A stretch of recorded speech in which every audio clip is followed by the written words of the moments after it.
What's up everybody, my name's Rachel, welcome back to Rachel's Reading, and today is my July wrap-up. I don't know about anybody else, but July felt like an excruciating long month to me. It felt so ridiculously long, and I feel like part of that is probably because I went on vacation for 2 weeks during July, like the middle of July, but I managed to read 10 books. Part of this is definitely due to the fact that the reading rush happened at the very end of July, and I got a lot of my reading done then. But yeah, so I don't really have much else to say in this intro. You know how wrap-ups work, so let's just go. So the first book that I read in the month of July was Coraline by Neil Gaiman, and I gave this 4.5 stars. So if somehow you are unaware, if you've never seen the movie or read the book, Coraline is originally supposed to be like a children's book.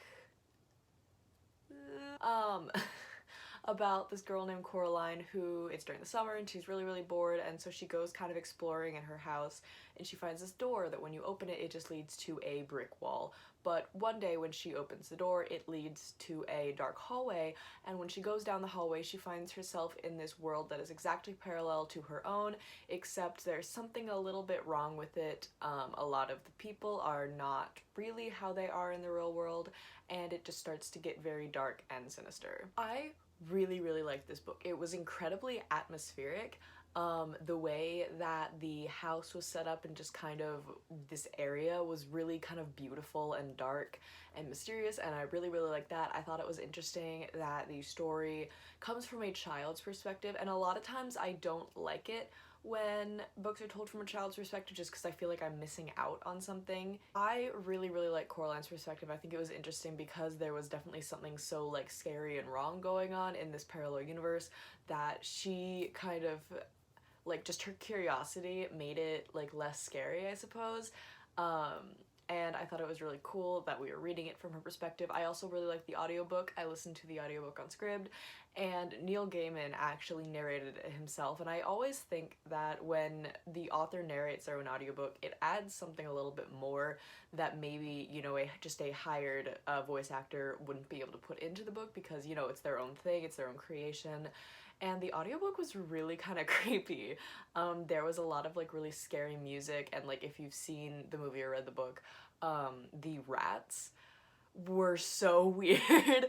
Like, they gave them this awful scary like high-pitched voice, and it was, it like made me like uncomfortable. Another thing I really liked about this was the fact that it was short, but I did not feel like I was missing out on anything. This story is small, but I really feel like it had a very distinct beginning, middle, and end. A lot of times with short books, I really do feel like the end can be very cut short, and although it was a little bit abrupt for me, it was definitely not as bad as it could have been. I liked how it ended. I just wish maybe it was a little bit longer, but it wasn't as bad as other short books that I've read where the ending just cuts off with no explanation.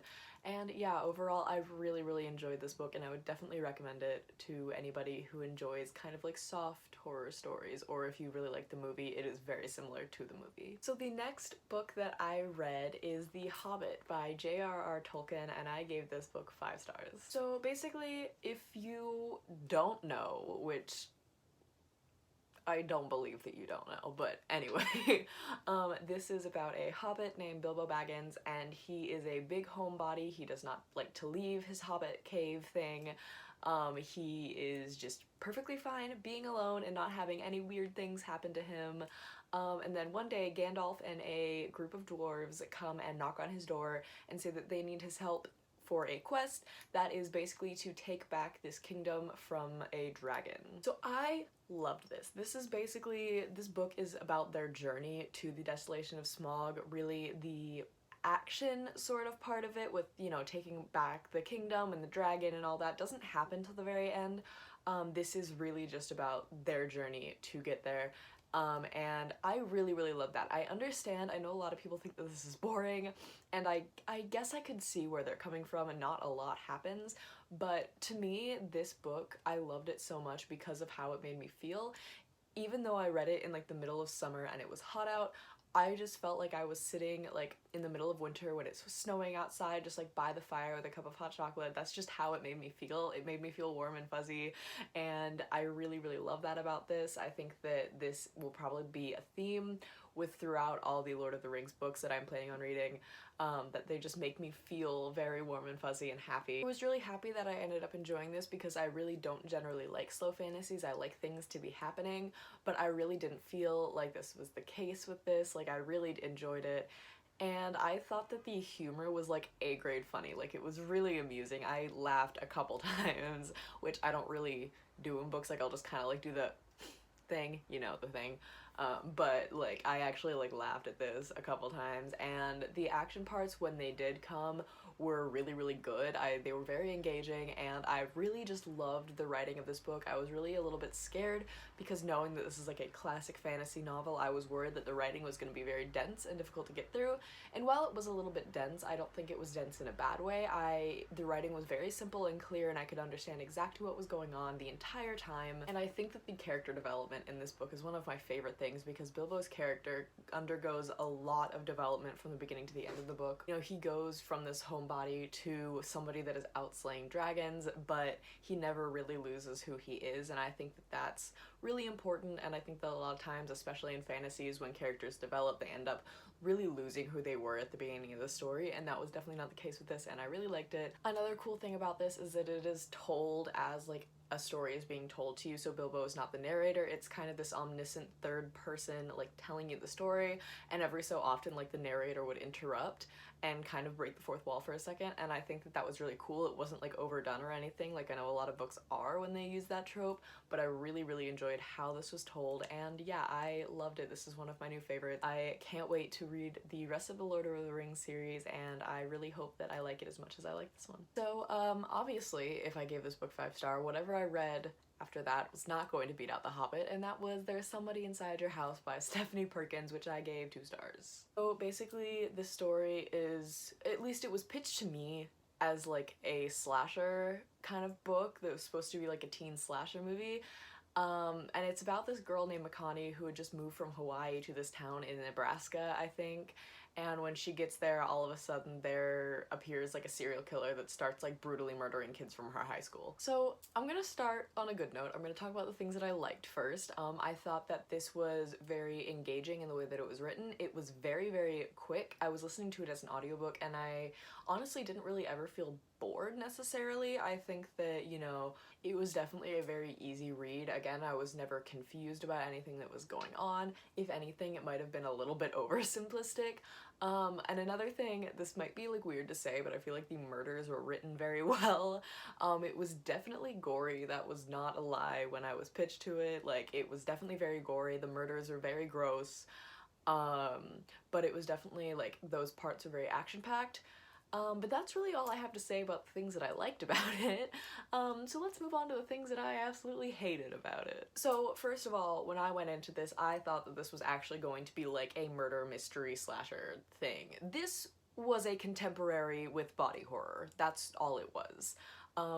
This book surrounds a romance, which I was not aware of, and I suppose that when I realized this was Stephanie Perkins and she wrote Anna and the French Kiss, that I probably should have expected, you know, some sort of more like romance plotline. However, that was the main center, I feel like, of this book, and I just didn't care. Like, I really didn't. I thought the romance was low-key, like, kind of toxic and not good. It wasn't well written, and I just really didn't like it. I didn't care about it at all. I didn't care about any of the characters except for Makani's grandmother, who I would die for, but like, that's the only person I cared about in this story. It feels like every other sentence, Makani was just referring to her dark past, and like, she'd be like, oh, like, he won't like me because of what I've done.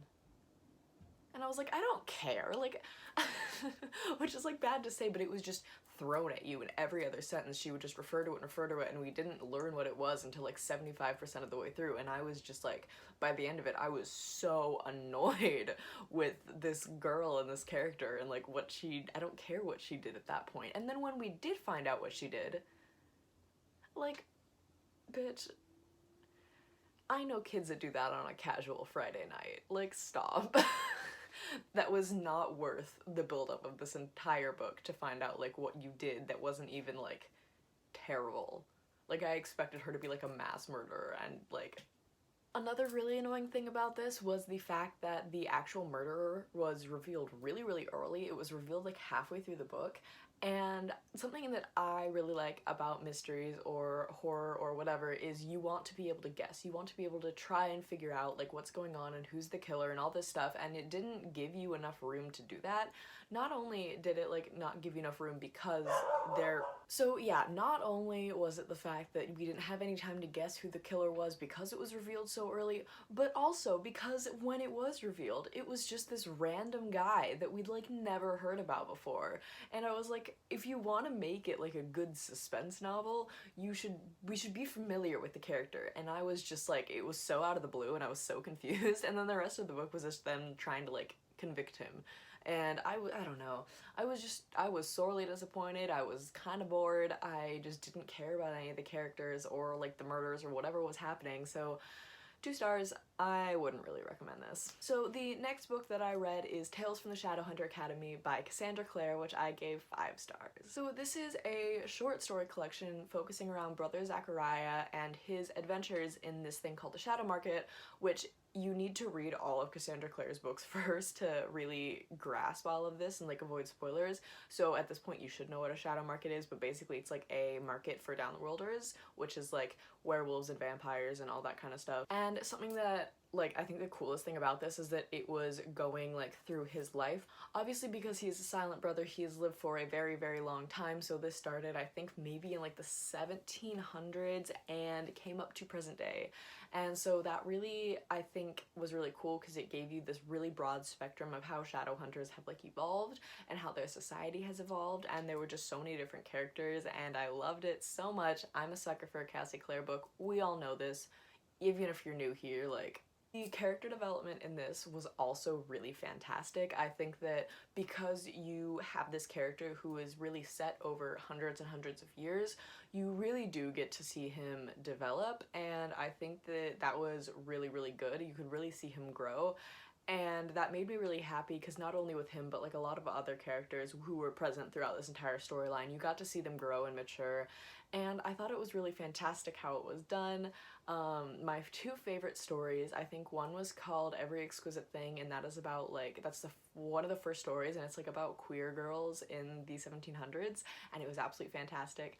And then the other one I really liked was Son of the Dawn, which is more of a present day one that's like at the beginning of like right before City of Bones, and that was like about Jace and stuff, and I thought it was really, really good. Yeah, it's a little bit hard to talk about this because you need to have read like The Mortal Instruments, The Infernal Devices, and The Dark Artifices to fully understand what's going on, but yeah, if you are a Cassie Clare fan, I highly recommend this short story collection. So the next book that I read is No Exit by Taylor Adams, and I gave this book between 3.5 and 4 stars. So this is an adult thriller about our main character named Darby, who is driving home from college to visit her mom because her mom has got cancer and she's very sick.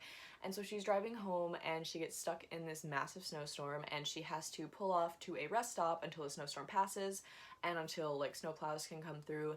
And at this rest stop there are 4 other people and they seem perfectly nice, but when she goes back outside to her car, she notices in one of the other cars there is a young girl trapped in a dog cage locked inside the van. So obviously one or more of these people are dangerous and she has to basically survive until the cops and the snowplow comes so she can leave and obviously like convict them of a crime. I really like this. I read this like almost all of it on the plane home from my vacation in Canada, and it was such a fast read. This, like, I blew through this. I read it so quickly, and it was just such a fast read. It was really kind of, like, simplistic and easy to read.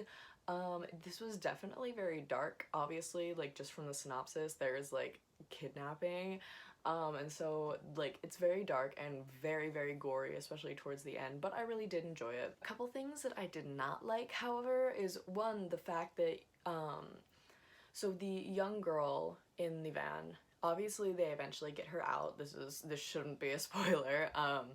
And the way that she talks, so she's 7 years old and has been trapped inside a van in a dog cage for like who knows how long. And she's like cracking jokes and like she's not traumatized at all. Like, she wasn't nearly upset enough with her situation. Like, she meets Darby and she's like, oh, like, haha, like, they're so weird, they're like gross and like living in the van, and I'm like, you should be a lot more traumatized at the fact that you've just gotten kidnapped and kept in a dog cage in a car. Also, another thing that really annoyed me was the fact that a lot of this storyline was really based off of Darby just making stupid fucking decisions and putting them in even more danger. Like, I really feel like so much of this book wouldn't have happened if Darby wasn't just such a dumbass. And some of it really did like grate on my nerves, like stupid, stupid, stupid mistakes that nobody in reality would make in this situation. Like, she's just dumb, which is something that really just kind of just grated on my nerves a little bit. But otherwise, besides that, I really enjoyed this. Good, easy thriller, good plain read. I recommend. Now is where the reading rush books start. So in total, I only read 3 books during the reading rush. However, the other 2 that I finished, I started during the reading rush. So I'm not going to talk super in depth about these just because I really did talk a lot about it in my vlog, which you can go watch. But yeah, so I'm going to go over these really, really quickly. The first book that I finished is Radio Silence by Alice Oseman, which I gave 5 stars, and this is, I think, one of my favorite books of the year. But basically, this is about a girl named Frances who is at the top of her class. She is head girl, because this is set in England. I don't really know what that means. I think it's like class president, though. But she's fantastic at school, and all she's ever wanted in her entire life is to be able to get into Cambridge, and that's all that she's been working for her entire school career.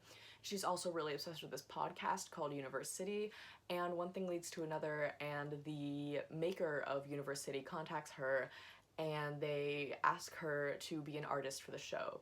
And this just sets off this like beautiful, beautiful friendship. This is a platonic story about friendship, and that's one of my favorite things about it, is that there's no romance in this book. It's not based around the 2 characters falling in love, which I think is way too abundant in YA contemporaries. And I also really love just the themes of like mental illness and anxiety. I think that it was tackled very well, and just how like much pressure is put on kids to do well in school. I wish that I could talk more about this, but I just don't have the words to do it. But all I have to say, like I said in my vlog, is that if every single person in the world reads this book, it will not be enough. Alright, so the next book that I read is Truth Witch by Susan Dennard, and I gave this 4 stars. So this book is a YA fantasy, and this is about 2 girls, Safia and Isolde, and Safia is a truth witch, which means that she can tell when people are lying or telling the truth. This is a rare power to have in the witchland. Her best friend Isolde is a thread witch, which basically means that there are these things called threads that kind of come off of people's bodies, and they become different colors for different emotions, and so she can basically tell what people are feeling all the time. And there are also different powers like wind witches and fire witches and water witches, which is kind of more like based around the earth's elements. And basically these 2 girls are on the run from the law and on the run from Safi's kind of royal family, and I really liked it. It was good. It was a good solid fantasy. I thought it was interesting. I really liked the magic system. However, I wish it was a little bit more clear. I actually had to like Google it and do some research on this to fully understand the magic system. I don't know if that's just me being stupid, but like I didn't really fully grasp it until I had to look it up. But otherwise, I really liked this. The romance in here was very good. I actually liked it a lot. I usually hate, honestly, romances and fantasies because I feel like it just deters from the main plot line, but it was very slow burn, like nothing even happened until the very end. And so I am looking forward to seeing where the rest of the series goes. I'm reading the 2nd book in Minutes in August. Then the 3rd book I read for the reading rush is In an Absent Dream by Shauna Maguire. I gave this book 5 stars. This is the 4th book in the... I'm just like losing my mind right now. It's the 4th book in the Wayward Children series, which is basically about kids who go through portal doors to like different worlds, and then when they come back having to deal with the reality that they can't go back. This one was based around a character that we met in the 1st book, Lundy, and I love her so much. This was a book set in a high logic world, which if you've read the books you will understand what I mean, but it's completely based around reason. Everything has to have fair value in the goblin market, which means that no matter what you do, no matter what question you ask, no matter what you give, you have to give fair value back or else bad things will happen to you. And I really, really enjoyed this. Every time I read one of the books, I'm like, this one's my favorite. No, this one's my favorite. No, this one's my favorite. And it's still the case. I love this series so much, and I think that this one was one of my favorites just because of the high logic world. To me, it all just made me comfortable because it made sense to me. I like logic. It just made me comfortable. It made me happy. One thing that I thought was a little bit weird, and I know everybody has this complaint about this book, is the fact that all of the action is skipped over. Like, you'll end the chapter, and then in the next chapter she'll be like, it's 5 years later, and after we defeated this king, and I'm like, oh? Like, I didn't know that happened. But otherwise, I really like this. If you want to hear more thoughts about those 3 books, like more in depth, you can watch my vlog. Next book that I finished right after the readathon ended was An Absolutely Remarkable Thing by Hank Green, which I gave 5 stars. This is John Green's brother's book, if you did not know, and this is a, I would say, new adult sci-fi contemporary because April May, our main character, is just out of college. Basically, the plot of this is one day she's walking home in New York from work, and she passes by this statue, and this statue is basically this big gray like person, and they'd never seen it before. It just randomly pops up, and she takes a video of it and basically becomes internet famous because apparently these statues have been popping up all over the world overnight, no explanation, no one knows why they got there, how they got there, or anything. And this book is basically not only about April May trying to kind of figure out what these are. They call them Carls. Its name is Carl. And so trying to figure out like why the Carls have arrived here. Like, are they aliens? Are they just modern art? Like, why are they here all of a sudden? What do they want? But it's also about April May coming to terms with being basically famous. And I think that that's something that I really liked. It was both parts like sci-fi and contemporary, and I really liked how that was kind of mixed in together. The ending of this book absolutely broke me. I did not expect it at all, but I think that April May as a narrator was absolutely fucking hilarious. She was so funny and so relatable. It just reminded me about like how me and my friends talk. Like, I think a lot of times when older authors are trying to write about kids, and not saying that Hank Green or John Green are old, that's not what I meant, but like when people that are not kids are trying to write about kids, I think a lot of time they get it really, really inaccurate about how we talk, and I feel like this was really accurate, and I loved it a lot. This is another one of my favorites of the year, I think. And the final book, we're done, we're almost done, is Little Fires Everywhere by Celeste Ng. This is a, I guess, like, literary fiction? I don't really know. This is an adult book about this family made up of 2 people, mom and daughter, Mia and Pearl, and they move into this town called Shaker Heights, which is a very nice, clean-cut, like, suburban town, and everything has to be pristine and nice and, you know, like a suburb, a rich suburb. And Mia and Pearl are very different than what they are used to in the suburb. Mia's mom is an artist, and she is very nomadic. They always just move whenever Mia decides that she's done with her project and she wants to go. But when they get there, Mia decides that they are not moving anymore, they're done, they're staying there for however long. So Pearl is in high school, and she meets this family that Mia is leasing from, and she becomes immediately enamored by them and how just rich they are and how different their life is to hers, and she becomes very obsessed with this family. And it's hard to talk about the main plot of this book because I feel like there are several main plots, but one of the big things is that a friend of the Richardsons, which is the family that Mia and Pearl are renting from, a friend of the Richardsons decided to adopt this Chinese-American baby that was left on the door of the fire station, and all of a sudden the mom of that child, the biological mother, comes back into view, and she said, listen, I made a mistake with postpartum depression, I want my baby back. And so there's this like trial with legal trial, and I think that it, you know, just the commentary in this book was really fantastic, not only about just like life, but especially because of this storyline about the lawsuit, or the custody battle, I suppose, about like motherhood and who does this baby deserve to be with? Does she deserve to be with her biological mother who can give her more of her ethnicity and her culture, or a white family that could theoretically give her a better life, but her life would be completely whitewashed. Also kind of just about like growing up, and I don't know, this book is really hard to describe because a lot happens, but I really like this. One of my favorite thing is that, sorry. One of my favorite things is that almost every single character is extremely morally gray. Like, I don't think that there's one character in here who is 100% good. And I really, really like that. I'm a sucker for morally gray characters, and I think that a lot of these conversations that are had in this book is really interesting because it's because of the characters you could say, you know, I can really see both sides of this. And that's something that I really, really loved. So yeah, I gave this 4.5 stars. Top notch. So, alright, that was my long-ass July wrap-up. I had a really good reading month. Not only did I read a lot more than I expected to because I went on vacation, but so many of these were like 5 stars and like some of my new favorite books of the year, which is really, really awesome. And so, yeah, thank you so much for watching. I love you. Bye.